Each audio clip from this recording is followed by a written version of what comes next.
Good afternoon, everyone. Exactly as the British government brought misery to their Indian slaves by famously providing too little, too late, so also providing comprehensive sexuality education to our early teens is too much, too soon. Early teens are still grasping basic academics and values. Exposing them prematurely to explicit content overwhelms them rather than educating them. You can see the time-lapse model of brain. It is clearly seen that the prefrontal cortex of our early teens, that is responsible for logical thinking, decision-making, planning, impulse control, and self-regulation, is very much immature. And on the other hand, the limbic system, which is responsible for emotions, risk-taking, and reward-seeking, is very mature. So these changes put them at risk for experimentation and exploring inappropriate content. CSE at 10 to 14 years is not education, it's exposure. Why spark curiosity before maturity? Instead of controlling urges, early exposure may spark curiosity and experimentation without the maturity to handle the consequences. Innocence, once lost, is never regained. This education will distract them and derail them from their path. Do we really want our 12-year-old child thinking about safe sex before they have even understood self-control? Teaching sexuality before instilling strong cultural, moral values, the basic life skills, risks prioritizing information over wisdom. Our early teens are not emotionally and psychologically ready to handle this information. It can lead to confusion and unsafe experimentation like pornography, sexting, and exploring inappropriate websites, dating apps, so on and so forth. CSE may normalize sexual activity. Instead of prevention, it creates permission. It distracts them from academics and personal growth. Teens may interpret sex education as silent approval to try things early rather than as a warning. Knowledge without responsibility is very risky. Who should guide a child in these matters? Parents or a generalized textbook, which is very rigid and is not tailor-made according to our individual adolescent? On the same road, our early teens can take the wrong path because they can go straight also, they can go reverse also. And further, effectiveness of such teaching is also of a great concern. Data on CSE effectiveness is not convincing. It does not guarantee lower rates of teen pregnancy or STIs in every context. Further, the approach is not abstinence focused and it lacks parental guidance. Who should guide a child in these matters? Parents or a generalized textbook? Again, this question comes. Parents understand the readiness, emotional as well as psychological, of their child, of their teen. They know what their family traditions are, what are the values of their family, of their community, and they will impart the knowledge, the education according to that. One size fits all curriculum is not at all fair. On the other hand, we should support alternative ways of teaching, like bringing discipline in their life, making them emotionally intelligent, inculcating strong moral and cultural values in their life. And of course, I'm not saying that sexuality should not be taught to them. Sexuality education should be there, but it should be the major concept, should be kept for later years. For early teens, like we can teach them why there are changes, बाल क्यों आ रहे हैं body में, मूछ जैसे बाल क्यों आ रहे हैं यहाँ पे अलग अलग एरियाज पे, why body contours are changing, the physical changes and all, we should explain them. And it is well said by somebody, every flower blooms in its own time, so our adolescents are. वक्त लगता है उनको mature होने में. Besides all these side effects, one important side effect is the educational side effect. Rushed programs, insufficiently trained teachers, and the teachers who themselves are not comfortable talking about this topic, and teaching these children, it can lead to incomplete or inaccurate content delivery, leading to uneven implementation and inconsistent student experiences. Let's not mistake early exposure for empowerment. True empowerment comes with maturity. Let us help our early teens to tide over this important phase of life, this transitional period, with wisdom and safety. I request all of you to please come together and take a pledge that we will protect childhood, prepare youth, and preserve values. Thank you. No, ma'am, now they will present, no? Yes. એવું જ છે ને? Going to present, right? Anyone who is not taken the lunch will be closed in next 15 minutes. Please take your lunch. Thank you.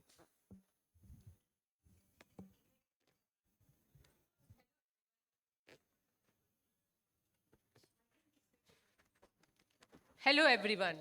A very warm good afternoon to all of you. Today I am here to speak for the topic comprehensive sexuality education. Sexuality, a single question on it brings silence. Imagine what years of silence can do to a generation. Yes, if we don't teach our children, the world will, and the world may not be kind. Looking at statistics from India, a study in Kerala was conducted which shows that 36% girls and 35% boys have been sexually abused in their childhood. Then, according to the 2018 study by the Ministry of Women and Child Development, more than 53% children have been sexually abused in their childhood. Women with no schooling had higher rates of teenage pregnancy of 18% compared to those going to school for 10 to 12 years, it was 4%. Then in rural women, the rate of teenage pregnancy is higher, 8% compared to urban. And there is lot of global data also which supports the comprehensive sexuality education to be imparted to childhood and to teenager children. Yes, we teach our children about road safety, digital safety, then why not about sexual safety? Sexual education is not about teaching sex. It is about teaching life skills, health, safety, and empowerment. Yes, to define, CSE is the age appropriate, culturally appropriate, and scientifically accurate information on the physical, social, emotional, and cognitive aspects of sexuality. It begins at a very early age. And because of the taboo associated with this term, other names have been given to CSE like family life education, life skills education, and holistic education. And the United Nations has given 8 key concepts of CSE. They are relationships, values, gender, culture, and sexuality, understanding gender and gender norms, violence and staying safe, health and well-being, understanding human body and development, sexuality and sexual behavior, and sexual and reproductive health. Yes, using these 8 concepts, a school-based curriculum should be designed by a team of teachers, educationalists, and doctors, and implemented all over the country. Some states in our country have taken up this initiative. For example, the Udan initiative in Jharkhand, which has started right from 2009, and hundreds and thousands of boys and girls have been taught about CSE. Yes, and this CSE, as I told, is age appropriate, starts from very early childhood. When we teach our children to name the body parts, correct name of body parts. As they grow little, 3 to 5 years, we teach them about good touch, bad touch, how to say no, how to respect for differences, very important, in abilities, gender, and families. Later on, as they enter their adolescent years, talking to them about puberty, talking to girls about menstrual hygiene, emotional changes, mood swings, and self control. Yes, and media literacy, digital safety is also a part of CSE. Because what we see, girls who are not taught, when they get their periods, when they enter menarche, they are so scared, anxious. Let's not get our girls to be into that phase. For that, CSE is definitely very important. And to support my evidence, I would like to put forth several benefits of CSC. Yes, several studies from our own country. First of all, teenage pregnancy rate is very high in India. In the age group of 15 to 19 years, it is 1 in 6. Studies were conducted to compare this rate with those countries where CSC is very prevalent. The rate of teenage pregnancy is very less in those countries. Then another major disbelief, as my friend told, that if we teach our children about sex, about sexual education, then we are implanting the seeds in their young brains. But actually, studies have proven that CSE delays the age of sexual debut. Yes, the age of sexual debut goes down when CSE is given to our children and teenagers.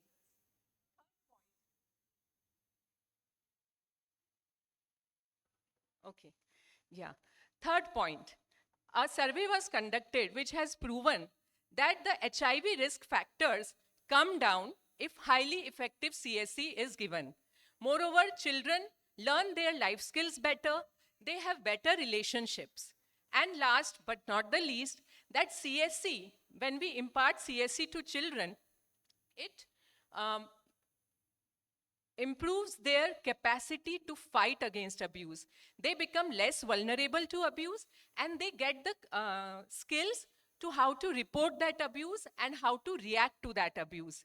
Friends, the question is not that we have to teach CSE or not, but the question is, do we want our children to be informed, protected, and safe? If we truly care for our children, we have to give them courage, not silence, knowledge, not ignorance. We have to give them CSE. Yes, it is not about corrupting their innocence. It is about protecting it. It is not about teaching sex. It is about teaching respect. And it is not about destroying our culture. It is about strengthening our future. Let us give our children and teens not fear, not silence, but a gift of knowledge, dignity, and safety. That is the India we must build. Thank you.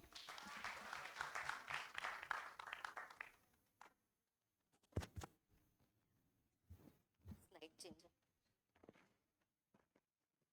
Slide change.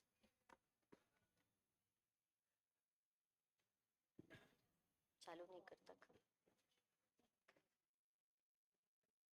Respected judges and the audience gathering here, I really appreciate our opponents' presentation, but beware, I'm warning you, don't make up your mind, you're yet to see the hidden truth. Okay, so let us begin.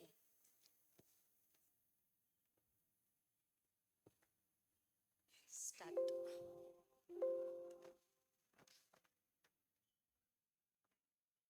Okay. कानून को सबूत चाहिए, pediatricians को क्या चाहिए? Evidence. Today, in 3 minutes, I'm going to show you evidence that how CSC is harmful. Multiple evidences, this is the most recent evidence from 2024, where multiple studies, meta-analysis and systemic review showed that whatever claims the proponents of CSC are making in reducing teenage pregnancy, reducing STD, and reducing, pushing the sexual debut are false. All these studies and multiple more studies that we are going through are going to show that. I can provide the studies later on. I don't have the time right now. Why are we against CSC? We are against comprehensive. What is comprehensive? Everything about comprehensive is faulty. Comprehensive means telling children everything without any inhibition, without any reserve, indiscriminately telling them about everything about the sex. The proponents of CSE say CSE is a right of the child. I want to ask you, as per the Convention of the Right of the Child, it says child, because of the mental and physical immaturity, needs to be safeguarded from harm. And who better than we pediatricians can save the children from CSE? Let us look at the harmful content. Now, this manual is a CSE harmful element toolkit from Bangladesh. Bangladesh implemented this manual. So this is a facilitator's manual for girls. Now, these words which I've written, there are 50 such harmful words which they have noted. Out of the 15 elements, 14 are harmful. These words, who amongst this audience wants their child, their grandchild, their nephews and nieces who is innocent 13-year-old to learn about words like this: homosexual, LGBTQ, erection, intercourse, orgasm? Who amongst us wants our children to learn these things at a tender age? Not me, of course not me. And why not? Because I know that the child's brain doesn't mature. The prefrontal cortex is not yet mature. Pleasure seeking, reward seeking, and risk taking behavior, it's the highest in this age group. And when we expose them to this uninhibited information, which they are not ready to handle, we are very sure that they are going to take risk-taking behavior. They will be curious and they will want to try.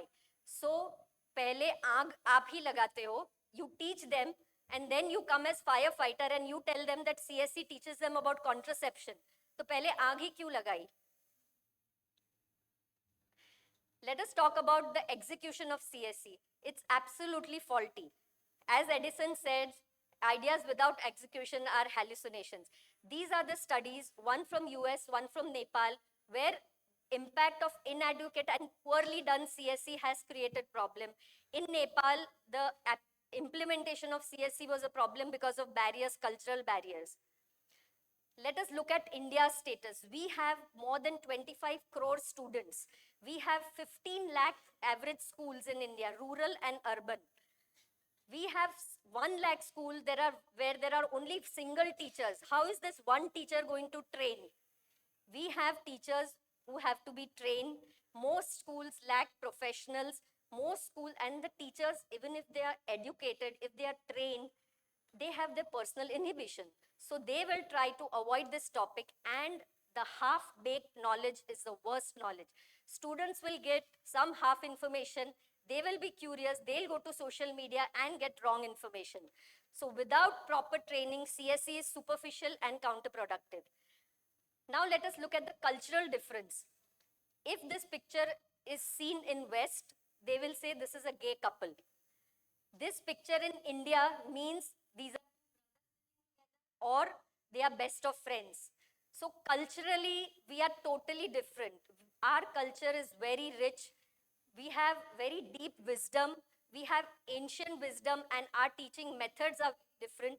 Let us not blindly follow what the West is doing, because we cannot. Because India is a multilingual, multicultural, multi-religion with different languages, different beliefs. So you cannot have one size fit all curriculum which will fit India. We need a customized curriculum. Current status, the NEP 2020 was very ambiguous about the CSE. There were no clear guidelines. As per the internet, there are 6 states in India which suspended school education, sex education, Gujarat being one of them, Gujarat, Rajasthan, Maharashtra, Madhya Pradesh.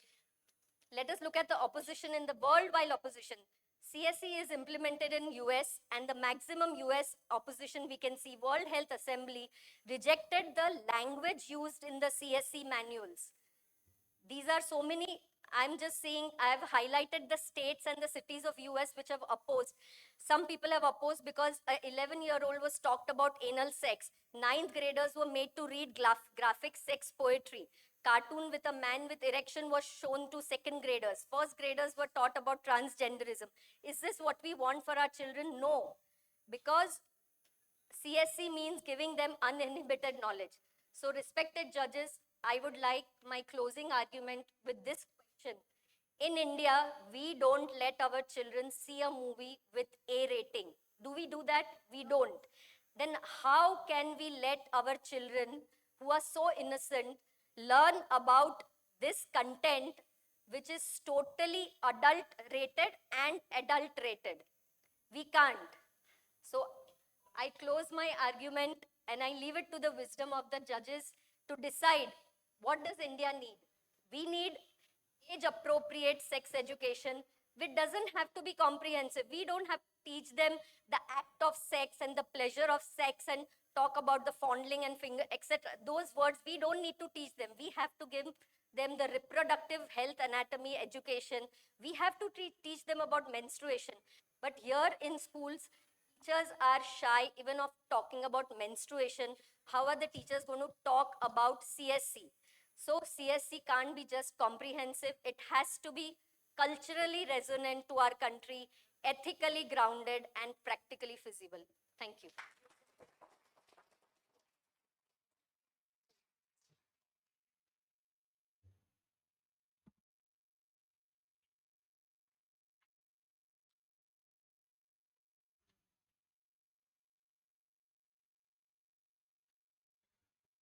Good afternoon, everyone. Respected judges and the audience which are here with me today.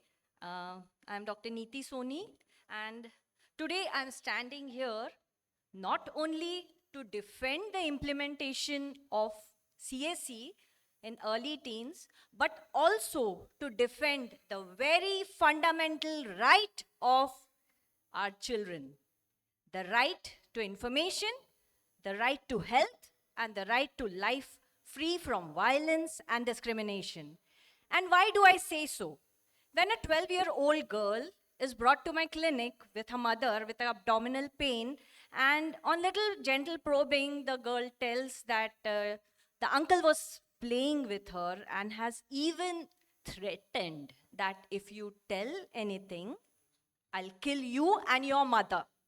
This girl had STD. Now,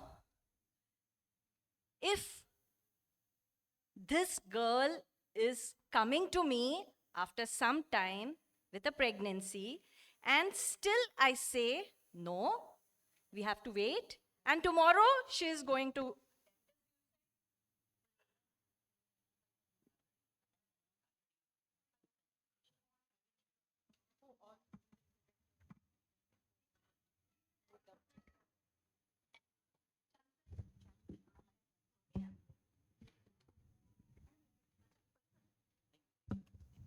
Okay, so this 12-year-old girl initially comes with an STD, and then we are waiting for her to come later with an pregnancy, an attempted suicide, or a threatened abortion. We are waiting for that. This girl does not even know that where to report, how to report, and how she can say no to unwanted sex. And we say this is culturally inappropriate. Yes? And we know the abusers, they are someone close in the family. And even in such a state, the family does not support. And we say we will wait, we will teach sexuality education somewhere later in life when they already know it. And if we have such cases, we just take out a silent candle march. But we will not go and teach these children CSE. Right? Then, the next thing is, they said culturally inappropriate.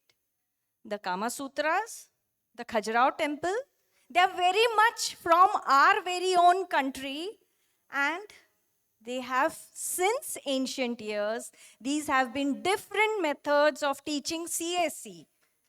Right? We even found, they have given us some proofs, so they stated Maharashtra. So Maharashtra NGOs who have been running CSE have clearly found a reduction in the case of harassment just because These children gained confidence after learning from CSE how I should report. Now, another thing was they stated, and even that was 2024, I am also stating 2024 statistics and a ruling from the Supreme Court of our country stating that it is September 23rd, 2024, stating that sex education is not a Western culture. And the concept is the concept incompatible with the traditional Indian values. So even the Supreme Court ruling has said the same thing. What we are afraid of sexual education. Why? We think it will lead to early initiation of sex. We feel we are robbing away the innocence of the child. But studies from our country, Jharkhand, MP, 11 states, and globally, they have proved that CSE will lead to delayed initiation of sex, and it will also prevent unintended pregnancies. Unprepared when, where, and how to seek information, these children will turn to internet. Why are we not considering internet? We parents, when the children ask us, we are not prepared. We don't accept CSE is needed. So we are not prepared. We don't let our teachers be prepared. So where are we going to answer the children's questions? So they are going to move to internet. And do we feel that whatever is shown on the internet is culturally appropriate, age appropriate, scientific? No, it is absolutely no, and I think everyone in the audience will accept it. Plus, in addition to it, these children will be more prone to seeing the obscene material. To the outside world, we pose that India is a very progressive country. But these not implementing the CSE is a very regressive thought process. And I think it has been bought in by the politicians. And why do the politicians do this, taking out CSE? It's only for the vote bank. And we agree to it? No. If we teach our children, if we don't teach our children CSE, as Dr. Shilpa said, the world will, the internet will. And it's not going to be good. It's not going to be kind. So just by shying away from sexuality education, the adolescents and the children of our lives, our children, our daughters, our sons, our nephews, and then our nieces, they will be having problems with their physical health, mental health, and even social and behavioral health. We are failing as parents at home and even in the school.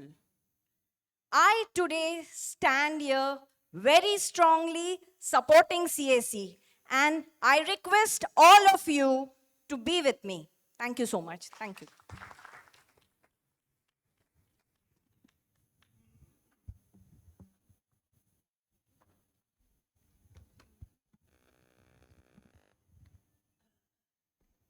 Respected judges, respected senior members, and the delegates of the conference. So we are for the sexual education, but not for the comprehensive sexual education. See, comprehensive means it's a blanket thing. So we are not interested in act of the reproduction, but we are ready to educate for the appropriate age group.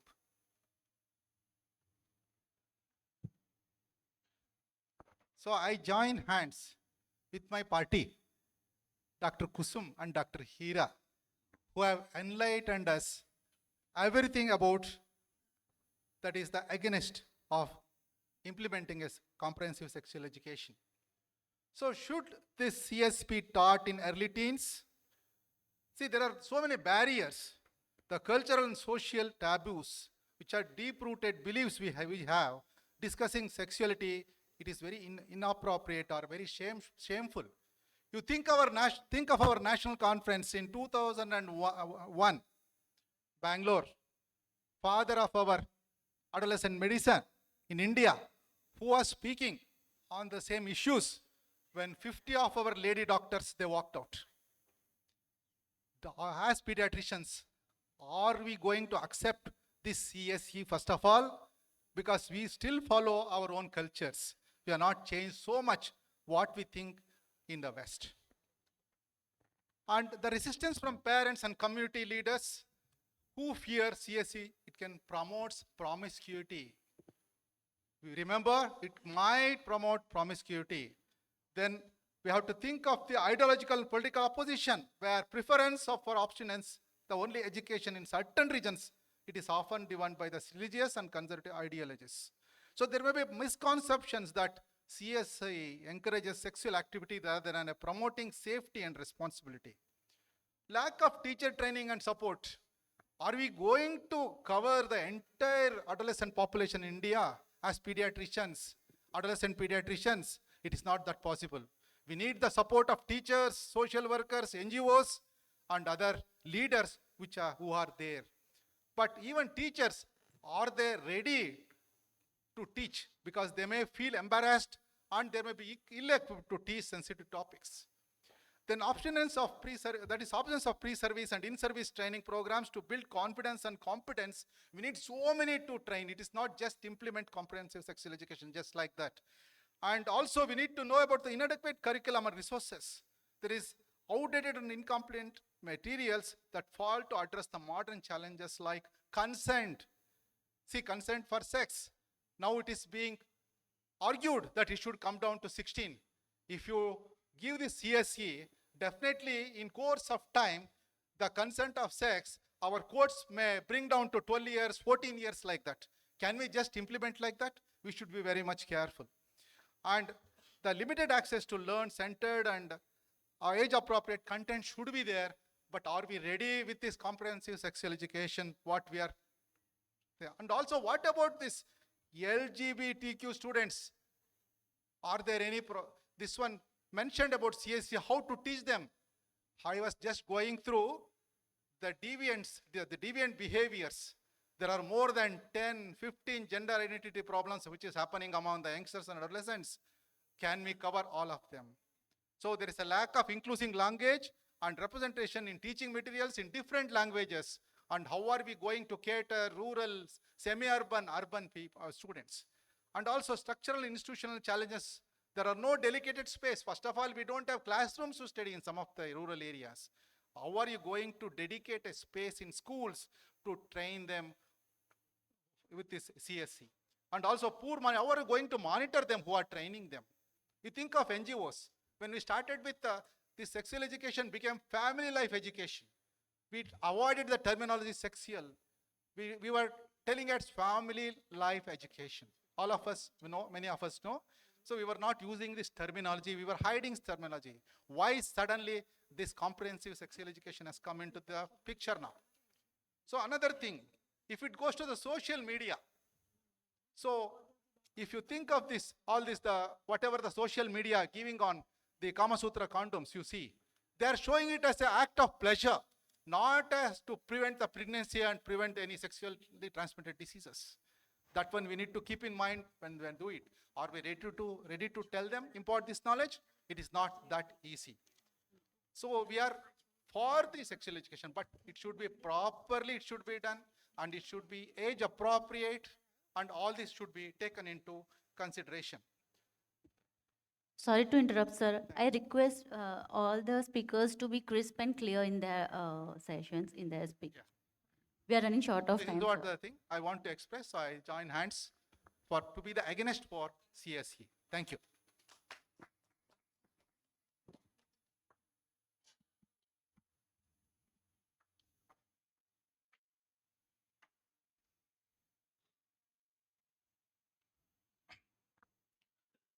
Respected judges and dear audience,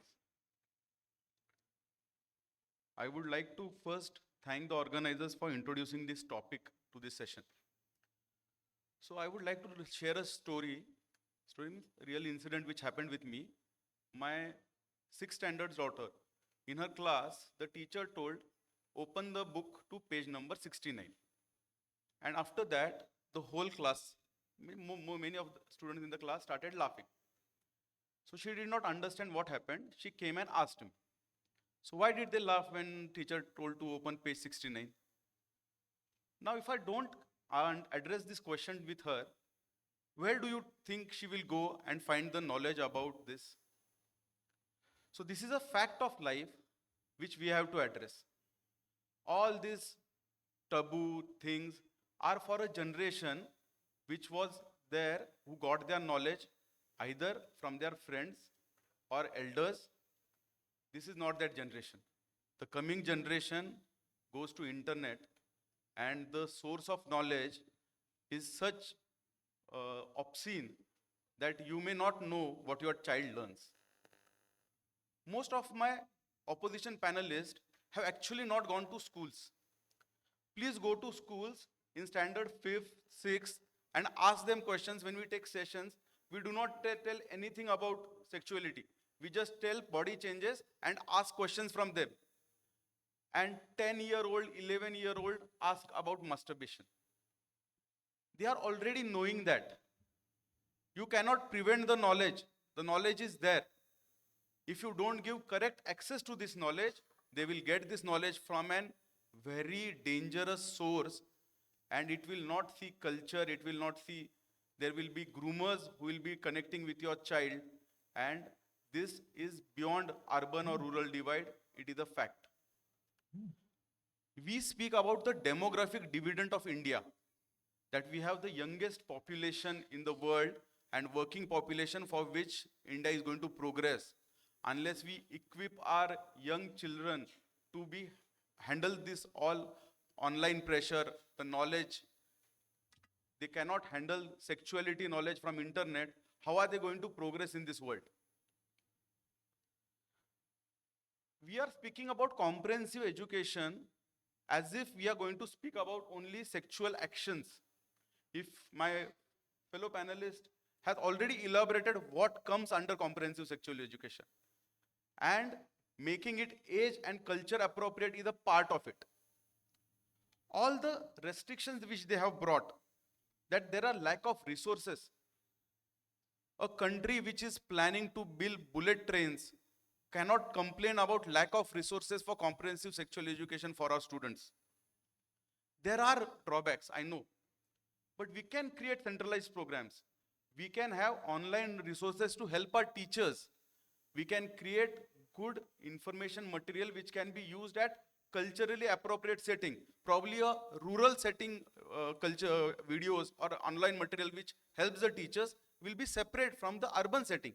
I understand India is a big country. The material required may be more. But here is the work of professionals like us, educationalists, to make better material to address this problem. We know that this is a country with the highest adolescent population. It has the country with the most teenage pregnancies in the world. And the adolescent caseload of HIV is 31% in the total caseload in the country. We cannot deny it is happening. We both see those problems. And my opposition, like ostrich mentality, is hiding the head and saying, no, no, no, this is not. What is this culture? Who decides the culture?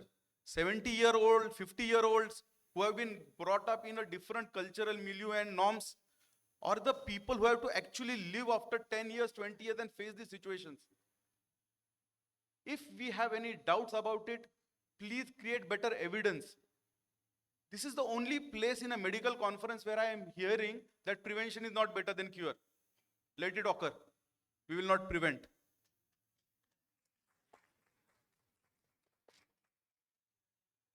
The evidence is clear. CSE does not promote promiscuity. It delays sexual debut and it encourages safer choices. Sexuality poses the nature of water. If you don't teach it, it will come from some or the other source. And very likely in this day and age, that source may be very, very problematic. This the time for debate is over. The only debate which we should have is how we can do it better. Yes, there are examples of Western foolishness. Can we make it better?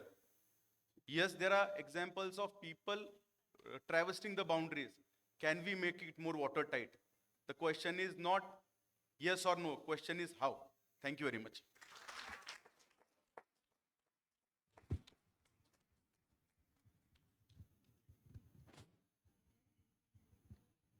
Thank you, both the teams, for the nice presentation.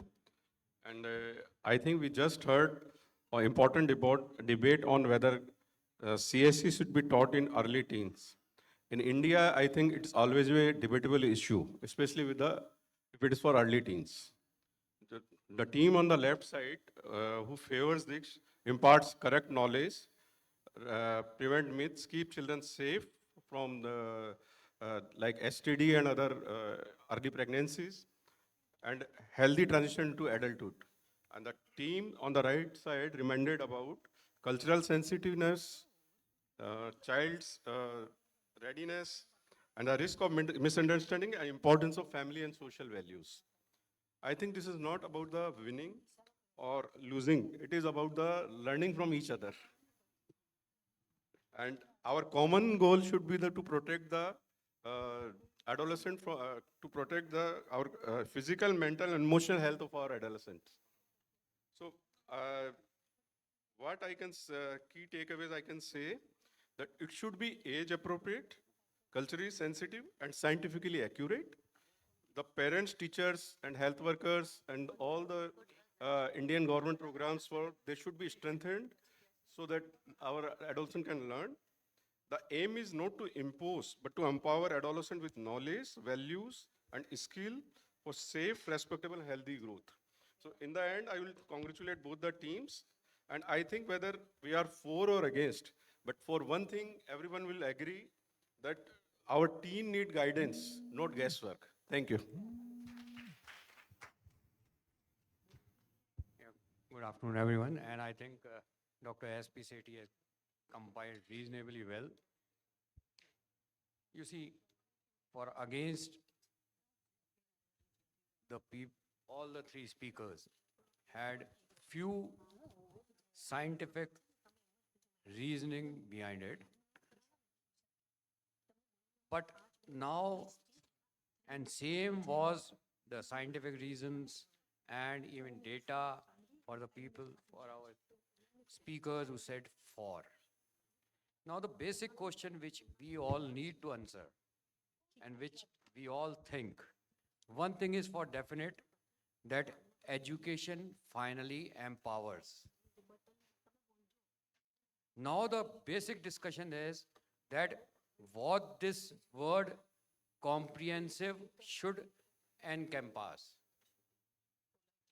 Comprehensive at early age, that is the early teens which we are talking of, I think all of us understands that with the changing scenario at family level, with families going nuclear, the children need to be empowered with certain newer things, because otherwise their source becomes malinformation through the digital data. So we need to start empowering our children with what we can call is the physical and sexual behavior, and it has to start in a manner that it encompasses right from early and carries on till the middle adolescent. I think that should be the better way to think. Where the issues start arising is pediatricians, educationalists, psychiatrists, and government should somewhere have a forum where these things can be drawn up and things start moving. As far as the basic cultural taboos and all, they were never part of India, and so it was never in any culture. Maybe some religions have made it a taboo, but it is not at all there.